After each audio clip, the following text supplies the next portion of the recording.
Greetings, my family in Christ. I hope you're doing well today. The azaleas are blooming a little bit more, and the white ones are coming out, and God is so good. Today is a little chilly today and windy. We had such beautiful weather, and now it's back to cool. I'm sure some people are suffering with snow. Maybe they like it. Today we're talking about miracles. And today is Jesus cured a deaf and mute man. And as we say this verse, I want you to think about how he not only can cure the physical, he can cure the spiritual. So let us open up our ears and our tongue to spiritual, God's spiritualness, and how we can be released into his graces and use his goodness to honor him.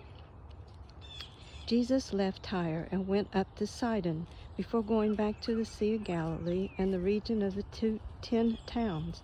A deaf man with a speech impediment was brought to him, and the people begged Jesus to lay hands on the man to heal him. So it was another intercessory prayer. Jesus led him away from the crowd so they could be alone. He put his fingers into the man's ears. Then, spitting on his own fingers, he touched the man's tongue.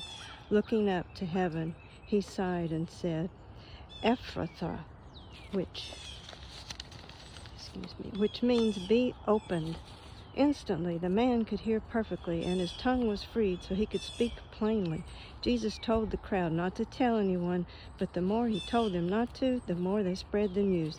They were completely amazed and said again and again, everything he does is wonderful. He even makes the deaf to hear and gives speech to those who cannot speak.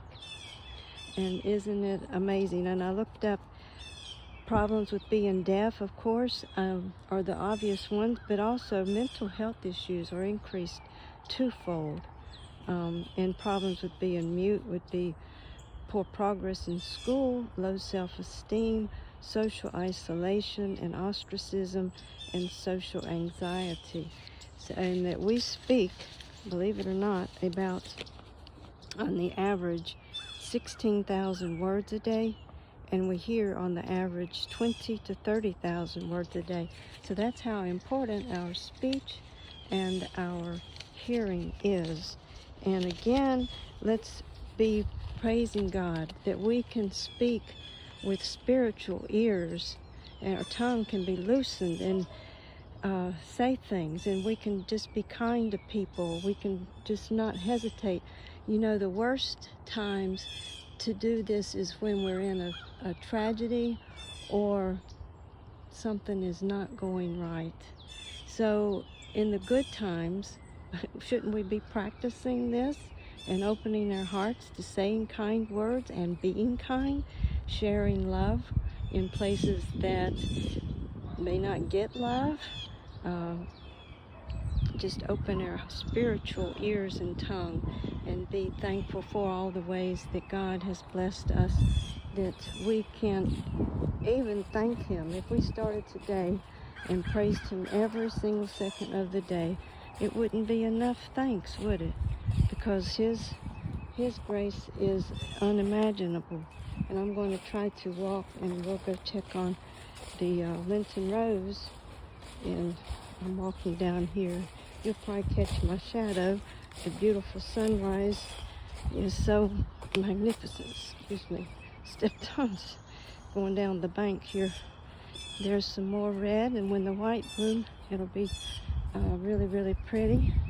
And there is a holly bush that a bird started that I keep around for food for the birds. And there is more of the red, and we'll pass by here. A lot of things need to sprout up now that it's spring, and that's a blessing. I'm thankful for each and everything. I don't take it for granted, and I also don't take for granted all the work that I have to do around here. Okay, we got just enough time to check on. There's some more white azaleas coming along. They'll be really pretty. Hurry, hurry, hurry. Let's get to this Linton Rose. Amen.